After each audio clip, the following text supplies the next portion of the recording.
Então, Dani, eu trabalho no mercado financeiro desde 2004, né? Comecei nos bancos, depois eu fui trabalhar em corretoras. Na época, poucos clientes operavam em renda variável, né? A gente tinha taxas de juros elevadas, né? E hoje o cenário é totalmente diferente, taxas de juros na mínima.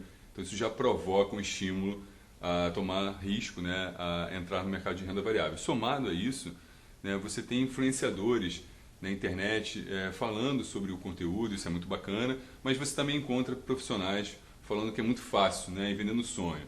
E aí, poxa, a gente vive num país onde muitas pessoas não têm essa cultura, acabam sendo até um pouco ignorantes no assunto e olhando o que eles pregam lá, que é fácil, né, o day trade, muitos acabam se aventurando e mesmo com conhecimento, né, técnico, eu acredito que muitos pecam principalmente nos fatores emocionais que o mundo de renda variável ele exige, né?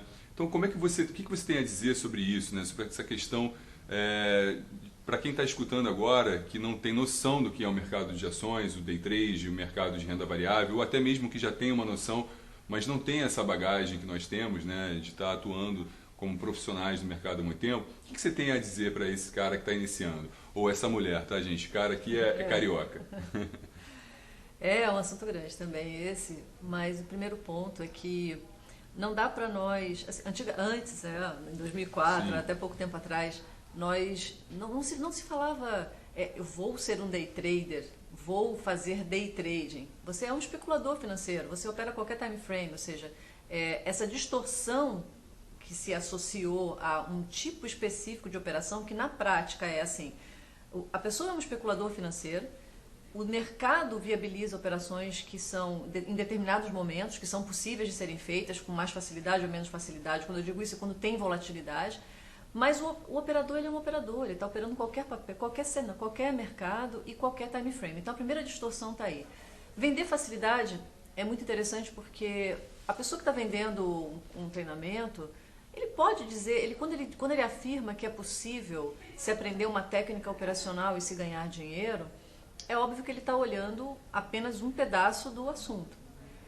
Mas quando o operador vai trabalhar no dia a dia, ele percebe que assim, o professor de análise ele acaba passando para o cliente, para o aluno dele, que é possível fazer uma previsão. E a pessoa, nós humanos, nós temos uma tendência muito forte a querermos ter controles. O mercado ele não permite isso. É como se nós estivéssemos subvertendo um modus operandi que nós trazemos naturalmente, mas nós temos que subverter ele. Só que nós não somos avisados disso. O cliente não é avisado de que ele tem que chavear a cabeça dele para olhar o mercado. Então, o professor ele acaba induzindo, sem querer, que é possível fazer previsões, seja com gráfico, seja com fluxo, seja com o que for. A pessoa, ela quer ter o controle, ela quer acreditar nessa hipótese. Ela não sabe que aquilo que se vê do passado pode, na grande maioria das vezes, não se repetir no futuro. Então, essa é uma grande distorção. Assim, eu vejo que isso para o iniciante. A primeira coisa que ele tem que realmente ter quase como se fosse um treinamento pré-operacional mesmo. De tipo assim, você tem que entender isso. Não há controle, não há previsão. O segundo ponto é que houve hoje uma associação muito grande do operacional de day trading com remuneração mensal, vamos chamar assim. Nós somos acostumados a termos controle sobre quanto nós ganhamos, porque todo mundo vem de um trabalho, vem de uma profissão, onde se você trabalha mais horas, você ganha mais dinheiro. Sim. Se eu quero ganhar mais, eu trabalho mais ou mudo de emprego, mas eu sei no final do mês quanto eu vou ganhar. E no mercado isso não acontece. Isso não existe, mas se passa a sensação de que é possível. E aí se vende esses conceitos todos de que é possível você ter um controle do passado, prevendo que você consegue prever, e você vai controlar quanto você vai ganhar. Então, essa distorção inicial na pessoa que nunca operou, mas que ela acaba sendo dirigida, na verdade, ela é dirigida conscientemente, porque ela precisa disso, porque se ela não se apoiar nessas premissas, ela fala, uau, então peraí, como que eu vou então largar meu emprego para fazer só isso? Se isso não é uma coisa que eu posso fazer, ter controle, ter previsão, isso dá uma desorganizada na cabeça da pessoa. Então, assim, ele acaba gostando da ideia, mas ele está desavisado, mas eu considero que esses dois aspectos, para o iniciante, são os dois aspectos que ele tem que ter e internalizar com muita... Acho que talvez com mais energia e com mais realismo do que até o estudo operacional que ele vai fazer. Eu acho que ele vai ter que entender isso profundamente. Esses são os dois primeiros aspectos para o iniciante. Eu não sei se eu respondi ou se eu derivei aqui a sua pergunta, mas continua a sua pergunta que a gente pode falar mais para eu ver se eu... Você entrou num tema muito bacana, que é a questão de largar meu emprego para entrar na profissão Sim. trader, né? Eu recebo diariamente pessoas que me procuram e falam, João, eu vou largar meu emprego no banco e vou me dedicar full time ao mercado. E eu sempre falo, calma, né? Ainda mais para quem não tem experiência, largar um emprego hoje que ele tem na mão para se aventurar no mercado de day trade, né? Eu acho que é importante que ele tenha muita calma em tomar essa decisão, porque ele pode se frustrar. Não estou dizendo que ele vá se frustrar. A gente está aqui justamente tentando falar sobre algo que hoje tem uma certa discriminação, né? Onde muitas pessoas dizem que não dá para ganhar dinheiro no day trade. E eu acredito que sim. Eu tenho clientes vencedores no day trade, mas não é uma caminhada fácil, né? Eu tive a minha curva de aprendizado, eu perdi antes de começar a ganhar, eu poderia ter desistido, eu poderia ter largado meu emprego e ter quebrado a cara. E não foi esse caminho que eu fiz. Mas também existe um ponto importante aí que você falou, que é a questão da dedicação. Quanto vale a minha hora de trabalho? Né? Eu, João Beck, sou um assessor de investimento. E quanto vale a minha hora? Será que faz mais sentido eu operar ou eu trabalhar? Você já fez essa conta? Eu faço. E muitas das vezes eu entendo que é melhor eu não operar. Por isso que eu sempre gosto, né, de passar isso para quem me pergunta se eu opero, eu falo assim, eu opero. Mas eu não fico dedicado full time operando, porque a minha hora de trabalho ela é muito interessante para que eu continue trabalhando e fazendo o que eu sou bom, que é ser um assessor de investimentos. A parte operacional ela é um complemento na minha vida. Então eu utilizo isso e eu sempre falo, o mercado grita. Quando o mercado grita, eu entro. Eu não fico olhando todo dia a tela buscando oportunidade. Mas quando eu vejo uma oportunidade que faz sentido, eu entro. O que eu acho que a pessoa que larga, por exemplo, um trabalho para se dedicar a isso, ela vai buscar operar todo dia, porque ela vai sentir uma ansiedade de se provar que ela tomou a decisão correta. E aí eu acho que isso acaba acontecendo um comportamento mental nela que talvez não ajude e atrapalhe. O que você acha disso? Não, sem dúvida. E acho que você exatamente essa linha de raciocínio. Você percebe que se você toma uma decisão do tipo, vou largar meu emprego para operar, o peso que traz isso junto. Então, ao mesmo tempo, assim, o mercado ele em si já incita o medo de errar e o medo de perder. Se ele vem carregado com uma perda de emprego, uma decisão dramática como essa, o medo de errar e o medo de perder, ele pode ser quintuplicado.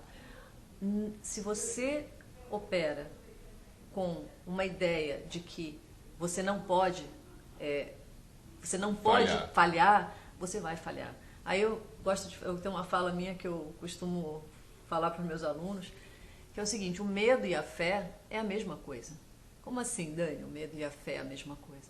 O medo é a certeza, o medo existe porque existe por trás uma certeza de aquilo que você não quer vai acontecer. Por isso você tem medo. Se eu tenho certeza que uma coisa está acontecendo na minha frente, é óbvio que ela está acontecendo, mas se eu imaginar uma coisa que eu não estou afim que aconteça, se eu imaginar ela acontecendo, eu vou sentir medo. O que é a fé? A fé não religiosa, né? A fé é a ideia de que, a crença, né? A fé é uma ideia fixa de que aquilo que eu quero vai acontecer. Para o cérebro, ambas as coisas são duas coisas que se acreditam. E quando você acredita em algo para o cérebro, Sim. É o quê? É uma regra, é uma instrução. Então, se eu acredito, não tem. Você imagina que para uma célula não tem essa diferença entre bem ou mal, certo e errado, concorda? Então, fé e medo, eles acabam ficando muito próximos. São duas coisas que eu acredito plenamente. E essas, quando nós acreditamos em algo, quando nós temos uma ideia instalada na nossa cabeça, o cérebro ele gera comportamento. E o que é gerar comportamento para o cérebro? Pensamentos, emoções e ações. São coisas que ele constrói e apresenta para a nossa consciência. Então, assim, é como se o cérebro estivesse o tempo todo gerando pensamentos, comportamentos e ações relacionados a todas as ideias que nós construímos ao longo de nossas vidas. Leia-se ideias como nós de uma grande rede. Então você imagina uma grande rede neural e seus nós sendo as quatrilhões de ideias que um dia nós tivemos consciente, querendo ou não, ou aquilo que nós absorvemos do ambiente. O ambiente, nós aprendemos basicamente muito mais da metade do que nós fazemos copiando. Então nós copiamos o ambiente o tempo todo, que sabendo disso ou não, querendo ou não. Daí também a gente pode até enveredar pelo movimento de manada, né? Aquela coisa que, por que a gente copia tão bem, né? É legal você falar desse comportamento de manada, porque se a gente olhar hoje, tudo que você precisa saber para investir já está na internet, nos livros.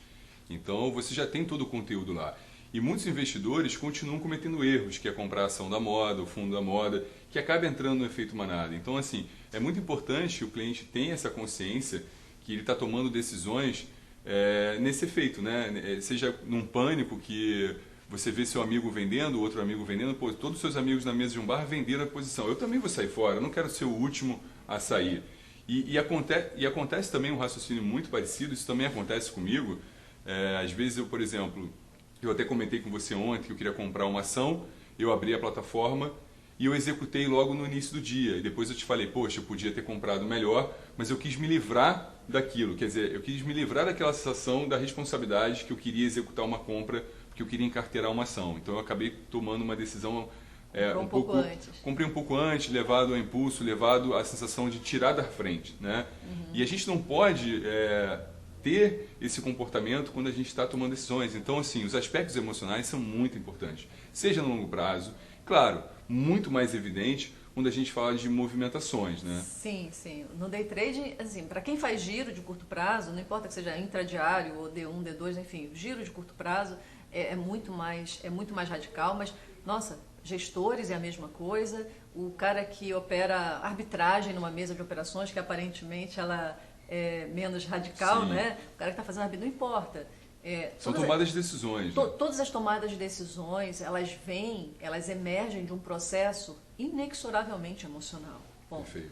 E isso é consenso na ciência. Então, mas e a tomada de decisão racional? Aí, para eu falar sobre a tomada de decisão racional, eu poderia até dizer o seguinte, olha, será que existe tomada de decisão racional?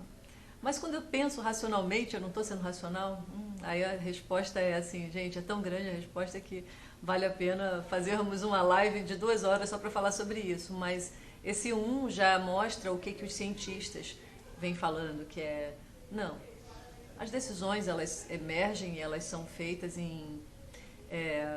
na sua grande maioria, por um conteúdo emocional exorbitante. E como, então, sermos mais teoricamente racionais? Conhecendo os processos que estão acontecendo dentro de você com honestidade. Ou seja, com honestidade porque nós temos uma vocação nós temos uma arquitetura de um cérebro desenhada para facilitarmos que nós contemos o tempo todo uma história. Ou seja, nós temos um impulso, nós não temos contato com o que está realmente causando esse impulso, né? Nós não percebemos ele claramente e nós contamos uma história para esse impulso e acreditamos nessa história. Então, por exemplo, o efeito manada, ele tem voltando agora para o seu assunto que você falou, tem vários aspectos. O efeito manada, de copiar, primeiro, o medo de ficar de fora é um viés comportamental nosso, também da nossa espécie. Medo de não ir na festa que o vizinho vai fazer. É o medo de ficar de fora. Chama-se assim, a gente chama isso genericamente de FOMO. Perfeito. É um perfil, é um viés. Mas o copiar a manada, ele tem a ver também com a nossa anatomia. Nosso cérebro, ele tem um conjunto de neurônios espalhados por todo o cérebro, que são pelo cérebro especializado em copiar, literalmente. Imagina quando uma leoa está ensinando o seu leãozinho a caçar. Ela não fala para ele, olha, você dá um pulo e de tantos ângulos e você morde ela exatamente nesse vaso, ela faz e ele copia. Perfeito. E o bebezinho humano também. Então, e como é que isso acontece? Existe uma explicação maravilhosa aí, biológica para isso, mas qual é o resultado final disso? O resultado final disso é que, queira ou não, você está copiando o ambiente, você está o tempo todo espelhando o ambiente. E você mesmo dizendo, cara, esse ambiente eu não gosto, não vou copiar, detesto aquela pessoa, você pode ter certeza que uma parte de você está se tornando aquilo que está no seu ambiente. Então, nós copiamos, sim, com muita facilidade. Outro assunto que você falou, pegando aí, enveredando aí um monte de assunto, é sobre por que é tão fácil, né, para a pessoa acreditar nas promessas, né, que são tão estranhas, aparentemente. Uma mente consciente, racional, ela vai dizer, meu, essa promessa não faz sentido. Pô, se uma coisa é tão fácil assim, então por que todo mundo então não faz? Basta um pensamento lógico que faz com... Um pensamento lógico, a pessoa iria já colocar em xeque a qualidade da evidência que estaria sendo apresentada para ela ali. Por que ela não faz isso? Porque também é muito fácil nós transferirmos a responsabilidade para terceiros, para o outro. Então, eu aceito uma mensagem mirabolante, porque se eu falhar, a falha não é minha, eu fui enganado, a falha é do outro. Isso tira e minimiza a minha dor, a dor de ter errado. Então, acaba que mensagens mirabolantes e ideias mirabolantes, né, que são apresentadas e o indivíduo ele acaba vendo isso como uma forma assim, vou tentar, gostei, mas se der errado a culpa foi do professor. A culpa foi do professor, a culpa é dele. Então, assim, isso dá conforto emocional. Bem, claro que isso é uma falácia, isso é uma distorção cognitiva, um mínimo de atenção, se a pessoa tem um mínimo de autoconhecimento, ela sacaria que, tipo, isso é uma distorção cognitiva. Mas legal, enfim, a gente enveredou aí um monte de... Mas é bacana a gente levar essa reflexão, né, e principalmente aqui nesse vídeo, dá uma olhada como você está em todos os seus aspectos, né, nos aspectos particulares, nas suas tomadas de decisões, faz uma reflexão, porque a Bolsa vai ser um reflexo disso. Né? Então, se você está tomando decisões erradas na sua própria vida, nas suas escolhas, você acha que você vai tomar decisões certas na Bolsa? Jamais. Você opera exatamente como você é, né? O aluno, eu sempre falo essa fala para o aluno e eles entendem muito bem isso depois. Nós operamos como nós somos. E detalhe, se a pessoa muda depois de um tempo, se ela muda o setup mental dela para operar... Você vê evoluções? Todos os dias, né? Ou seja, meu trabalho é esse. Então calma, pessoal, tem solução. A gente está aqui com ela para isso. É difícil, sim. O trading é atividade. O trading que eu digo genericamente falando, as operações de curto prazo. São as atividades mais antinaturais que nós humanos um dia decidimos fazer. Antinatural do ponto de vista da nossa biologia, porque nós temos que inverter a lógica da nossa cabeça para poder operar bem.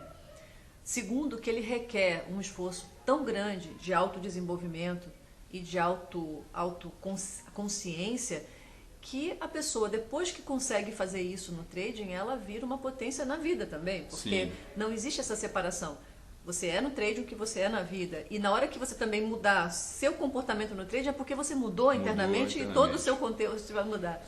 Legal. Você citou sobre a questão de biologia. E aí eu queria entrar mais na questão fisiológica. Por que eu acho isso bacana e importante da gente citar? Eu tive uma mudança muito drástica na minha vida de 2 anos para cá. Eu comecei a fazer esporte de forma intensa todos os dias da minha vida. Eu acordo cedo e eu faço ali 1 hora de exercício físico. Além disso, também mudei muito a minha alimentação. Né? Você vai ficando mais velho e você vai percebendo que isso é muito importante. Isso me trouxe muitos benefícios, não só na minha saúde, mas como também nos meus pensamentos, nas minhas atitudes e principalmente aí falando na minha forma de operar. E aí, por que você... Assim, isso eu senti, é uma experiência que eu estou contando para vocês, não é algo que eu acredite, não, é algo que eu sinto, né? Que eu percebi. E eu queria que você explicasse também isso, porque eu sei que não é fácil você criar uma rotina e um hábito saudável. Eu tenho outros hábitos que não são saudáveis, mas eu consegui compensar e criar esses hábitos. Isso me trouxe muitos benefícios. E o que você acha que isso pode trazer de benefício para quem quer operar no mercado, principalmente especulando no curto prazo? Posso responder essa pergunta separando ela em 3 etapas. E a primeira etapa vai ser a etapa da disciplina, que você começou a falar. Poxa, eu não tinha disciplina, eu comecei depois de desenvolver uma disciplina e isso mudou a minha vida, né? Mudou minha forma de ser. Sim, o cérebro ele aprende de várias formas. Mas, por exemplo, muitos alunos falam assim, poxa, eu queria ser mais disciplinado. Estou usando a palavra disciplinado, mas não é nenhuma palavra que eu costumo usar assim no meu dia a dia, não. Depois eu explico o porquê. Mas eu quero ser mais disciplinado. Como eu poderia desenvolver um pouco mais de disciplina em uma determinada área que eu não consigo? Estabeleça uma disciplina numa área que você acha que você consegue. E aí você reforça isso que você faz numa área que você consegue. Então, assim, não consigo ser disciplinado para comer, mas eu consigo ser disciplinado. Você consegue ser disciplinado, por exemplo, para aprender a tocar um instrumento. E só dele conseguir fazer e vencer aquilo, isso vai trazer um benefício para ele? Na hora que ele estabeleceu, assim, eu consigo, eu vou pensar, eu vou executar e eu consegui, mesmo que não seja naquela área específica que ele está querendo. Mas o que acontece? O cérebro entendeu que ele pensou, executou e fez. E aí ele pode depois dizer, poxa, eu tenho evidência de que eu consigo pensar, executar e fazer e ter o êxito. Então agora eu vou estender eu vou associar isso para uma outra área que eu quero. Por isso que muitas pessoas que são disciplinadas, seja para comer, elas também naturalmente conseguem ser disciplinadas para treinar, conseguem ser disciplinadas no seu dia a dia. Todo mundo que começa a fazer uma atividade matinal, por exemplo, de manhã, e faz isso, começa a ter essa disciplina, ele já inicia o dia dizendo para si próprio, eu consigo. E esse eu consigo da manhã, ele vira como... Claro que existe uma explicação belíssima para isso, eu estenderia muito aqui o vídeo para falar, mas é como se ele dissesse assim de manhã, eu inicio o meu dia já dizendo, eu posso. E todo o sistema... ele é como se literalmente fosse inicializado em cima dessa premissa. Ele já acorda de manhã, depois que eu corro, eu falo assim, eu venci, eu consegui, pronto. A direção do dia está nessa linha. Legal. Esse é o primeiro ponto. Segundo ponto, o ponto da disciplina. O segundo ponto que você falou, eu vou pegar vou encaixar um segundo gancho, que é o da fisiologia. Eu acho que nunca se fez tanta pesquisa na neurociência quanto a pesquisa associada ao impacto da nossa fisiologia, leia-se nosso corpo, no cérebro.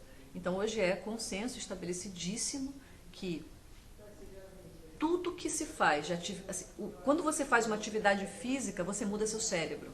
Tanto que já existem vários experimentos sendo conduzidos belíssimos, onde eles estão fazendo treinamentos com pessoas que têm doenças degenerativas, a Parkinson, Alzheimer, para que elas façam exercícios cognitivos fazendo atividade física ao mesmo tempo, porque já está, quando você faz atividade física, você produz um conjunto de substâncias químicas que fazem com que ocorram novas conexões neurais, inclusive faz com que aconteçam surgimento de novos neurônios. Como assim surgimento de novos neurônios, Daniela? Mas nós não nascemos com o mesmo número? Não. A ciência, a neurociência já vem demonstrando há bastante tempo que nós temos neurogênese em áreas que já são muito bem estabelecidas e supõe-se, já que é tão difícil fazer experimentação com humanos, mas em animais se sabe que tem neurogênese em outras regiões, mas assim, em regiões muito específicas, por exemplo, aquelas mais associadas à memória, experimentos que demonstraram pessoas com 90 anos tendo neurônios novos. Então vamos fazer exercício físico, né, pessoal? Tem que fazer exercício, não é tem que fazer. Quando você faz exercício físico, o que acontece? Toda a sua bioquímica muda. E quando você fala em bioquímica, você tem leia-se, mudou a química do cérebro, você mudou o pensamento. Olha que legal. Olha onde chega, né? É um nível que Agora, para fechar, vamos falar de... A gente ninguém aqui está falando de um programa de nutrição. A gente sabe o quanto que a alimentação ela é importante, mas o que você... para aquele profissional que está ali, está de casa operando, né? Eu hoje tenho uma alimentação muito mais saudável e leve. Isso me fez melhorar, ficar mais saudável e eu acredito que isso possa também me trazer benefícios na hora de operar. Como é que essa parte da alimentação pode ser importante para quem está ali concentrado, olhando a tela, poxa, passa ali 6, 7 horas do dia, né, acompanhando o mercado? Olha, o primeiro ponto é que a decisão em si, o cérebro ele gasta muita energia, mas uma tomada de decisão, ela vou dizer que, inclusive existe um termo chamado fadiga da decisão. Tem um autor muito conhecido, tem muitos estudos que falam sobre isso, mas Roy Baumeister, ele é um autor que há muito tempo estuda o significado, estuda o impacto da tomada de decisão. Leia-se também a força de vontade, aquela coisa que nós temos que fazer para dizer o seguinte, eu tenho que fazer algo mesmo sentindo um impulso contrário.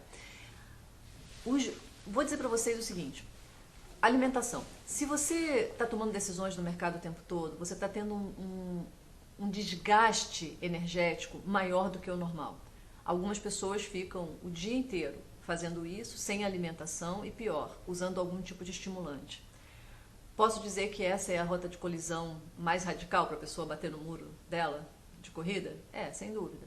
Primeiro, a falta de glicose, ou seja, a falta de nutrição, vai fazer com que ela tenha menos capacidade de tomar melhores decisões. E isso é experimental. Então, outra coisa... Uso também de anabolizantes, testosterona, isso também pode impactar. A testosterona, ela induz ao aumento ela induz ao risco. Experimentos galera que com gosta de tomar hormônio, malhar e operar, quem toma hormônio, ele tende a aumentar o nível de risco dele. Fica mais corajoso. Fica mais corajoso. E uma das coisas que as pessoas também usam... Bem, alimentação, eu poderia falar sobre cada aspecto da alimentação, sobre açúcar e tal, enfim. Mas eu vou falar sobre alguns que eu realmente reforço que o operador precisa olhar. Obviamente, não vou nem citar aqui o álcool, mas eu vou citar o café. A dependência da cafeína e o uso da cafeína ininterrupto é muito negativo. Pô, mas eu sempre escuto clientes falando, vou tomar um café aqui para acordar, para ficar mais concentrado. Mas o que acontece? Um medinho vira um medão. Uma raivinha vira uma raivona. Porque nós, pelo menos, o que acontece? Ela vai aumentar a frequência dos disparos neurais em mais ou menos o dobro. Então, é mais ou menos o dobro. O cérebro, ele trabalha com níveis de frequência, ou seja, porque o que transita de um neurônio para outro é a eletricidade. Perfeito. Então, se mede essas frequências em hertz. Cada região e cada processo, você tem uma mensuração de frequência.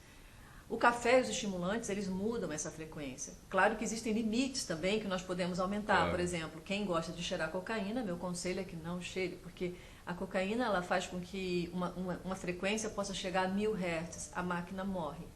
O cérebro, a célula morre com 1000 Hz. Nenhum neurônio suporta essa frequência. Então, cheirou uma carreira de cocaína, vai ter perda neuronal. O café, ele vai dobrar. Mas o que acontece? Ele vai potencializar coisas que não precisam ser potencializadas. Trading não é hiperatividade, pelo contrário. Trading, você tem que estar no estado, que eu digo um estado zen, se a gente for usar a terminologia aí do... Então meditar pode ser uma alternativa muito bacana. Meditação é ciência hoje, ela saiu dos mosteiros há muito tempo. A meditação, ela tá muito... Se você olhar hoje assim, as publicações científicas, talvez você vai encontrar mais de 15 mil publicações científicas só falando de meditação. Meditação é uma técnica. Né? Legal.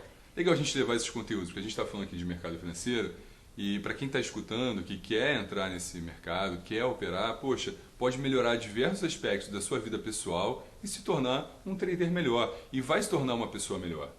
Sim, sem dúvida. Mas tem uma dicotomia que eu vejo recorrente, né? A gente fala assim, poxa, você quer se tornar a pessoa vê assim, eu quero me tornar um trader, né?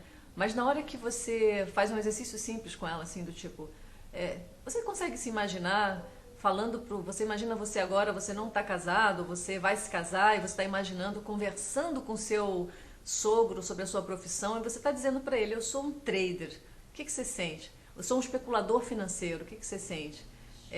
No íntimo, ela sente desconforto.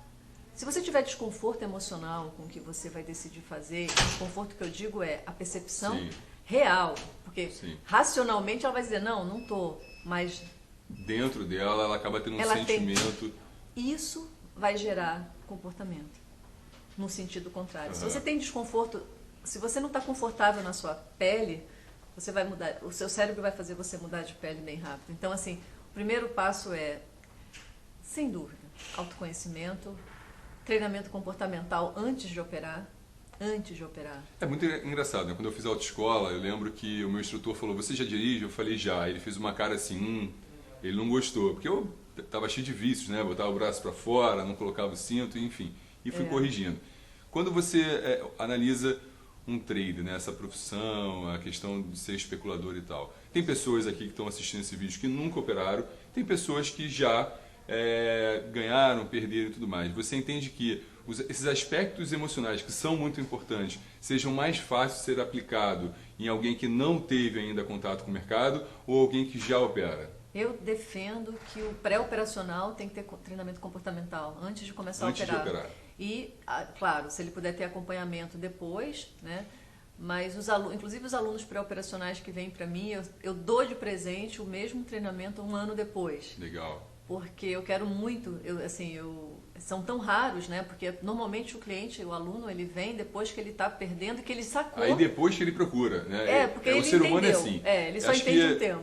ninguém procura ajuda se não estiver precisando ou entendendo que está fazendo algo de errado. Mas por que você não pode tentar melhorar, né? E não é pedir ajuda, é melhorar antes de tomar as decisões, né? Ele tem que saber o que ele vai encontrar. Na hora que ele sabe o que vai vir pela frente, ele já vai estar preparado. Ele vai estar preparado. Então, Legal. é diferente. Então, faça a reflexão. Não olhe o mercado financeiro só análise técnica, fluxo, price action. Pense nas suas emoções, porque com certeza isso vai fazer muita diferença quando você estiver operando. Espero que você tenha gostado do conteúdo. A Daniele Gurgel tem muito conteúdo no canal dela do YouTube, nas redes sociais. Vai lá, dá uma olhada e se precisar de alguma coisa, pode contar com a gente. Com certeza. Forte abraço para vocês.